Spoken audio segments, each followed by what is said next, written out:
हाँ, मैट्रिक्स सबसे बढ़िया क्विल कप हो सकता है। ठीक है। हमारे लिए तो बहुत खुशी की बात है, परिवार के लिए, समाज के लिए और पूरे गांव के लिए। तो ये एक बहुत अच्छा संदेश है और सारा परिवार इसमें खुश भी है। जेईई एडवांस इंडिया का सबसे one of the toughest exam है। उसको मानते हैं भी वो टफ है, पर करेंगे तो जरूर होगा। वो डिसीजन फिर हमने सीकर का ही ले लिया। अच्छा, सीकर का आपने अलग अलग एकेडमी भी ट्राई किया था वहाँ पे? ना, हम मैट्रिक्स में गए थे। अच्छा, सीधा डायरेक्ट मैट्रिक्स में गए थे। हाँ, मैट्रिक्स का नाम उन्होंने सुन रखा था और बढ़िया उनका रिजल्ट बढ़िया है मैट्रिक्स का। अच्छा, IIT के लिए बढ़िया, जेईई के लिए। तो हम मैट्रिक्स में गए थे। नमस्कार, स्वागत आप सभी का के हरियाणा पे। मैं हूं आपके साथ रमेश जाखड़ और इस वक्त मैं मौजूद हूं सिरसा जिला के रानिया विधानसभा क्षेत्र के गांव ढूडियावाली में। और ढूडियावाली गांव का एक मध्यम वर्गीय फैमिली का बेटा सुमित कुमार, जिसने अपने मेहनत की लगन से जो है वो पूरे इलाके के अंदर अपने परिवार का, अपने क्षेत्र का, अपने गांव का नाम रोशन किया है। अब ऐसे में अगर बात करें तो सुमित कुमार ने ऐसा क्या किया है वो भी हम आपको बताएंगे, लेकिन उससे पहले अगर बात करें तो पहली से 5वीं कक्षा तक स्थानीय स्कूल के अंदर जो है वो पढ़ाई अपनी पूरी की। उसके बाद में नवोदय विद्यालय का एग्ज़ाम दिया और उसके बाद नवोदय विद्यालय में सिलेक्ट हुआ और 6ठी कक्षा से लेकर के 10वीं कक्षा तक नवोदय विद्यालय में पढ़ाई पूरी की। उसके बाद सुमित को यूं लगा कि ये केवल नॉर्मल पढ़ाई करने के लिए नहीं बल्कि इंजीनियर बनने के लिए आया है, इंजीनियर इसने बनना है। तो उसके बाद में मैट्रिक्स, जो कि सीकर का एक बहुत ही बड़ा संस्थान है, डॉक्टर और इंजीनियर बनाने की एक फैक्ट्री इसको हम कह सकते हैं, तो वहाँ जाकर के प्रवेश लेता है। और वहाँ जाने के बाद कैटेगरी रैंक एडवांस में 201 और कैटेगरी रैंक मेंस में 654 जो है वो हासिल करके एक बहुत बड़ा कीर्तिमान हासिल किया है। सुमित के परिवार की अगर बात करें तो परिवार में कुल 5 लोग हैं। एक सुमित खुद है, एक छोटी बहन है, माता पिता हैं और दादाजी हैं। पांचों ही अगर बात करें तो माता पिता और दादाजी जो हैं वो, दादाजी और माता जो है वो अनपढ़ के लगभग ही हैं, क्योंकि माता 5वीं कक्षा पास हैं, दादाजी अनपढ़ हैं और पिताजी जो हैं वो 12वीं पास हैं। और पेशे से अगर बात करें तो RMP डॉक्टर हैं और LIC एजेंट हैं।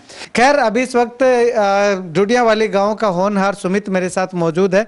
सुमित से बातचीत करते हैं। ये जो तैयारी की है, जो अपने जेईई के अंदर एक बड़ा कीर्तिमान हासिल किया है, तो ये कोचिंग आपने कहाँ से ली है? कोचिंग मैट्रिक्स में एकेडमी से, वहीं से 12th कर ली थी। अच्छा, वहीं से साथ ही 12th भी कर ली थी। ठीक है।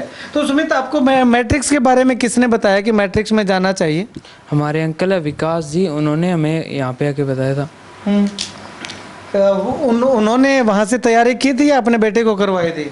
नहीं, उनको पता था। उन्होंने एक स्टूडेंट को पिछले साल भेजा था वहाँ पर तैयारी करने के लिए। ठीक है। तो जेईई की तैयारी का आपने क्यों सोचा और कब सोचा कि आपको जेईई की तैयारी करनी चाहिए? 10th में मैं वैसे ही मैथ में ज़्यादा इंटरेस्ट था, उसके सवाल भी बढ़िया तरीके से होते थे। और वहीं से इंजीनियरिंग किया, मतलब कि। अच्छा, मतलब कि किसी को इंजीनियर बनते देखा नहीं आपने कि वो इंजीनियर बनाया तो तुझे भी इंजीनियर बनना चाहिए?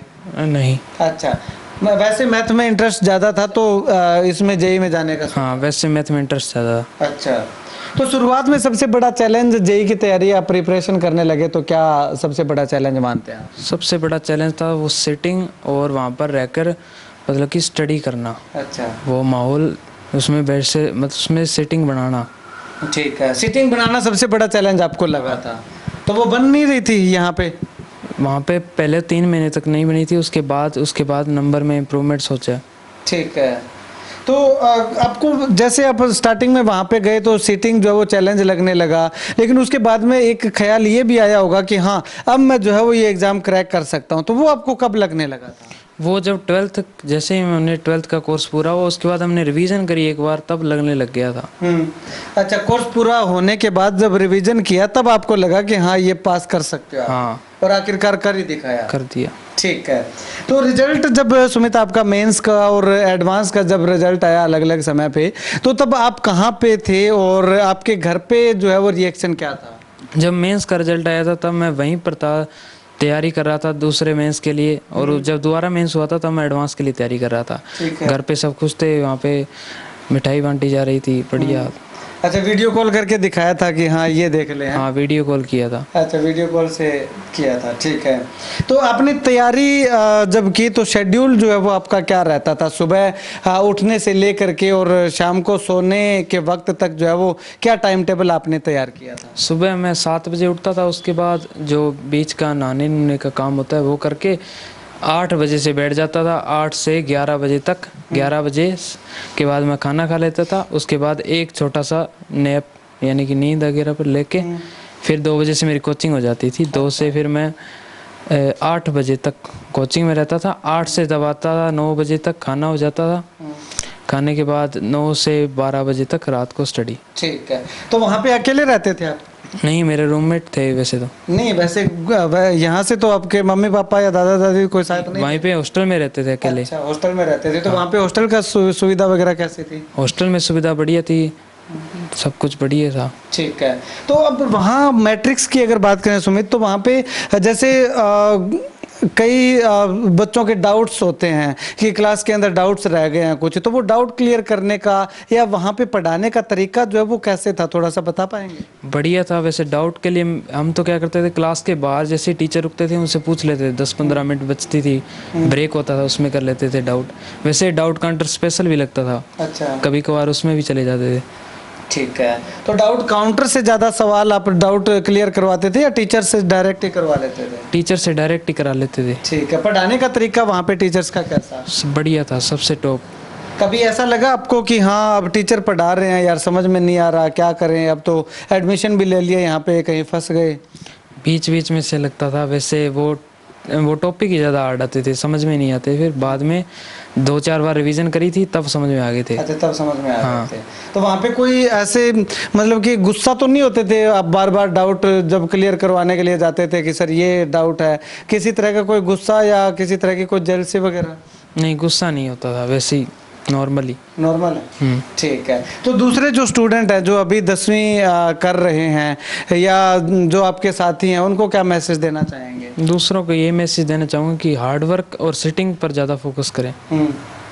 अगर वो ये तैयारी करना चाहें तो मैट्रिक्स एक विकल्प हो सकता है उनके लिए? हाँ, मैट्रिक सबसे बढ़िया विकल्प हो सकता है। ठीक है, चलिएगा। शुक्रिया सुमित बातचीत के लिए। तो ग्रामीण परिवेश से उठ करके बेटा अब जो है बड़े संस्थान के अंदर जा करके अब इंजीनियरिंग की पढ़ाई जो है वो करने वाला है। हालांकि अभी तक कॉलेज नहीं मिला है, किस कॉलेज में एडमिशन होता है वो तो आने वाला वक्त बताएगा, लेकिन इसकी इस उपलब्धि को लेकर के इसके माता पिता, भाई, दादा वो क्या कुछ कहते हैं उनसे भी जानते हैं। तो चलिएगा, सुमित के दादाजी इस तरफ मेरे साथ मौजूद हैं और इस तरफ जो है वो अगर बात करूं तो सुमित के पिताजी मेरे साथ मौजूद है। तो इनसे बातचीत करते हैं। भाई साहब, क्या कुछ कहना चाहेंगे? आपके बेटे ने जो है वो एक बहुत बड़ा कीर्तिमान, यूँ कहें कि इलाके के अंदर नाम रोशन किया है। हमारे लिए तो बहुत खुशी की बात है, परिवार के लिए, समाज के लिए और पूरे गांव के लिए। तो ये एक बहुत अच्छा संदेश है और सारा परिवार इसमें खुश भी है। तो उम्मीद थी कि बेटा जो है वो इस तरह से एक दिन नाम रोशन करेगा? बहुत उम्मीद थी, स्टार्ट से ही। अच्छा, स्टार्टिंग से बहुत अच्छा ही पढ़ता था। ठीक है। तो जेई के बारे में आपको था कि हाँ ये इंजीनियरिंग की साइड जाएगा, या क्योंकि अपने एरिया के अंदर तो ज़्यादातर यही होता है कि फौज की तैयारी कर ली, पुलिस की कर ली, कोई क्लैरिकल की कर ली, HSSC की कर ली, कि इंजीनियरिंग और डॉक्टरी लाइन तक तो कोई सोचता भी नहीं है? मेरे डीओ थे यहाँ, विकास जी त्रिपाल, वो अब तो रतनगढ़ ब्रांच में चले गए, प्रमोशन हो गई उनकी। तो वो उस टाइम यहाँ पर थे। तो वो क्या है, यहाँ मेरे लगभग अक्सर मेरे पास आया जाया करते थे। तो वो एक दिन गए, यार बच्चा क्या करता है, अपन नवोदय में चलेंगे। उस टाइम ये 9th में था। तो हम एक दिन गए, उसके बाद वो 10वीं में आ गया। तो फिर हम दोबारा फिर चले गए। तो वहाँ जाके इसके मैथ वाले टीचर से मिले और बायो वाले से मिले। तो दोनों में ये बढ़िया था। ठीक है। तो फिर इससे पूछा भी तुम कौन सी स्ट्रीम में जाना चाहता है? तो इसने बोला मैथ ही बढ़िया है मेरे लिए, मैं मैथ में जाऊंगा। तो उन्होंने फिर मेरे साथ जिद करी भी वहाँ पर सीकर जाएंगे। अच्छा। सीकर में वहाँ पहले भी एक बच्चे को छोड़ के आया था और वहाँ बढ़िया सिस्टम है, अपने नियर भी है, कोटा से बेटर है। तो वो डिसीजन फिर हमने सीकर का ही ले लिया। अच्छा, सीकर का आपने अलग अलग एकेडमी भी ट्राई किया था वहाँ पे? ना, मैट्रिक्स में गए थे। अच्छा, सीधा डायरेक्ट मैट्रिक्स में गए थे। हाँ, मैट्रिक्स का नाम उन्होंने सुन रखा था और बढ़िया उनका रिजल्ट बढ़िया है मैट्रिक्स का। अच्छा। IIT के लिए बढ़िया, JEE के लिए। तो हम मैट्रिक्स में गए थे। तो वहाँ जाके इसको फिर महीने 2 महीने बाद इससे बात हुई, ये कही वहाँ तो बहुत बढ़िया पढ़ाते हैं, नवोदय से भी अच्छा है। अच्छा। तो बाकी इस पे अच्छा ही विश्वास ही था हमें। नहीं तो आपको वहां जाने का रीजन, मैट्रिक्स में जाने का रीजन उनका रिजल्ट ही था या कोई और था? क्योंकि संस्थान तो अपने यहाँ भी बहुत सारे हैं। मैट्रिक्स में वहाँ तो जाने का रीज़न यही था कि वहाँ बच्चा पहले गए थे, वो बढ़िया थे, वहाँ स्टडी वगैरह वो फाउंडेशन के लिए बहुत बढ़िया था। अच्छा। तो इसलिए वहीं का ही सोचा। हाँ, नाम सुना था, भी बढ़िया है। ठीक है। और हमें उम्मीद भी बहुत थी। और वहाँ जा करके आपने विजिट किया तो उसके बाद में कुछ? हाँ, विजिट करने के बाद बहुत बढ़िया लगा। और इसका जो हॉस्टल था, प्रिंस बॉयज हॉस्टल है वो विकास चौधरी है, वो भी बहुत अच्छे थे। उन्होंने बहुत बढ़िया गाइड किया, बच्चे का अच्छा रख रखाव किया, देखभाल अच्छी की। तो वैसे भी इसमें एक सवाल और ऐड करूंगा कि आपको डर नहीं लगा, क्योंकि बच्चा 10वीं क्लास में ही था और 10वीं क्लास के बाद सीधा आप वहाँ पे सीकर भेज रहे हो, बाहर भेज रहे हो, अपने से दूर भेज रहे हो, तो ये डर नहीं रहा कि कहीं ना कहीं बच्चा जो है वो बिगड़ ना जाए, नशे की आदत में, नशे की लत ना लग जाए या कोई दूसरे गलत धंधों में ना लग जाए? डर तो सर होता ही है ये तो, लेकिन मेन ये है कि थोड़ा सा बच्चे पे विश्वास भी करना पड़ता है। और धीरे धीरे ये सेटिंग हो गया वहाँ पर। और वो हॉस्टल वाला भी बढ़िया बंदा था। ठीक है। तो उसने बढ़िया ही रखा उसको। मतलब कि डर के आगे जीत है। डर के आगे जीत। ठीक है, शुक्रिया बातचीत के लिए। चलिएगा, आप दादाजी हैं। राम राम दादाजी। राम राम। किया हो? ठीक है। ठीक हो? अच्छा, तो पोतो अब तो बहुत मोटा कॉलेज में पढ़ा गो, क्या कहना चाहोगा? तो खुशी है। खुशी है कि ठीक है? घनी है। घनी। कभी सोचोगे भी तरियंगा अपना जगह टाबर है, बच्चा भी कौन पढ़ सके, पोता पढ़ेगा यहाँ है? अच्छा के थे कितना पढ़ेड़ा हो? जमाई कौन पढ़ेड़ा? जमाई कौन पढ़ेड़ा? स्कूल का सरकारी कौन गएड़ा के? अच्छा, वही खोदी। अच्छा, तो अब पोतो जो है वो मान लो सिक्कर जाके पढ़ गया है भी, बाद में अब और बड़ा कॉलेज में पढ़ा को है। ठीक है, तो हिम्मत का खाना जी। अच्छा, चलिएगा। अब सुमित के माताजी और उनकी सिस्टर जो नीट की तैयारी कर रही हैं वो क्या कुछ कहते हैं, जानते हैं। चलिएगा, इस तरफ सुमित की माताजी हैं जो कि 5वीं कक्षा पास हैं, और इस तरफ अगर बात करें तो सुमित की छोटी सिस्टर हैं जो कि अभी नीट की तैयारी जो है वो घर बैठ के कर रही हैं। तो इनसे भी बातचीत करेंगे। पहले माताजी से बातचीत करते हैं। नमस्कार जी। नमस्कार जी। अच्छा सुमित, जब यहाँ से गया था, क्योंकि माँ का ज़्यादा लगाव होता है बेटे से, तो कहीं ना कहीं आपको ऐसा नहीं लगा कि बेटे को दूर नहीं भेजना, मैंने अपने पास ही रखना है, क्या पढ़ाई है छोड़ो, घर पे रह के और यहाँ पे 12वीं कर लेगा, ठीक है? नहीं जी, ये नहीं लगा। ये नहीं लगा तो क्या लगा था, क्यों आपने भेजा बाहर? पढ़ाई के लिए तो भेजना ही पड़ेगा बाहर तो। कलेजे में पत्थर थोड़ा सा रखना ही पड़ेगा जी। अच्छा, ठीक है। तो अब क्या कहना चाहोगे, सुमित ने इतना बड़ा मुकाम और बहुत बड़ा नाम किया है? बहुत खुशी की बात है जी, गांव का और परिवार का नाम रोशन किया जी। बहुत खुशी है जी। तो अब आगे उम्मीदें क्या है सुमित से आपको? सुमित कॉलेज में जाएगा और इंजीनियर बनकर ही आएगा। अच्छा, इंजीनियर बन के आएगा। हाँ जी। ठीक है, चलिएगा। अभी सुमित की सिस्टर हैं। हाँ गुड़िया, आप क्या कुछ कहना चाहेंगे? हमें सुमित पे बहुत गर्व है, और वो बहुत ही शुरू से ही बहुत होनहार स्टूडेंट था। वो 5th में भी नवोदय में गया था तो उसकी फर्स्ट पोजीशन ही थी। नवोदय में भी उसने बहुत अच्छा परफॉर्म किया, 10th में भी बहुत अच्छा परफॉर्म किया, और 12th में भी उसके बहुत अच्छा स्कोर था। जेईई मेंस में, एडवांस में उसने शुरू से वो बहुत अच्छा स्टूडेंट था, और वो ज़्यादा बातें भी नहीं करता था, तो मतलब कि बिल्कुल सिंपल सा स्टूडेंट था वो। तो अब एक सपना संजोया था सुमित ने, तो उस सपने को साकार होने में किस किस का योगदान आप मानते हैं? सबसे बड़ा योगदान तो विकास अंकल का है, और पापा ने बहुत मेहनत की है, बहुत हेल्प किया है। मम्मी का तो सबसे बड़ा होता ही है। मैट्रिक्स की जो टीचर है उन्हीं की वजह से आज हम यहाँ पे हैं, तो उनका बहुत बड़ा योगदान है। ठीक है, तो आगे क्या कुछ कहना चाहोगे, जो दूसरे पेरेंट्स हैं, दूसरे जो स्टूडेंट्स हैं, उनको क्या मैसेज देना चाहेंगे? अब जेईई एडवांस इंडिया का सबसे one of the toughest exam है, उसको मानते हैं भी वो टफ है, पर करेंगे तो जरूर होगा। जब तक हम कोशिश नहीं करेंगे तो कैसे होगा? जो बच्चा मेहनत करेगा, कोशिश करेगा, उसका जेईई एडवांस बिल्कुल निकलेगा। सबसे बड़ी बात मेहनत ही है, हार्ड वर्किंग बहुत जरूरी है, और सबसे जरूरी है direction. Hard work is more important then direction. ठीक है, चलिएगा। बहुत बढ़िया बात जो है इस गुड़िया के द्वारा जो है वो कही गई है। तो ऐसे में अगर बात करें तो ग्रामीण क्षेत्र से उठ करके बच्चा जो है वो पहले जवाहर नवोदय विद्यालय में जाता है, और उसके बाद में एक ऐसा शख्स उसकी जिंदगी में सामने आता है जो उसको सीधा हाथ पकड़ के जो है वो सीकर की मैट्रिक्स कोचिंग संस्थान के अंदर छोड़ आता है।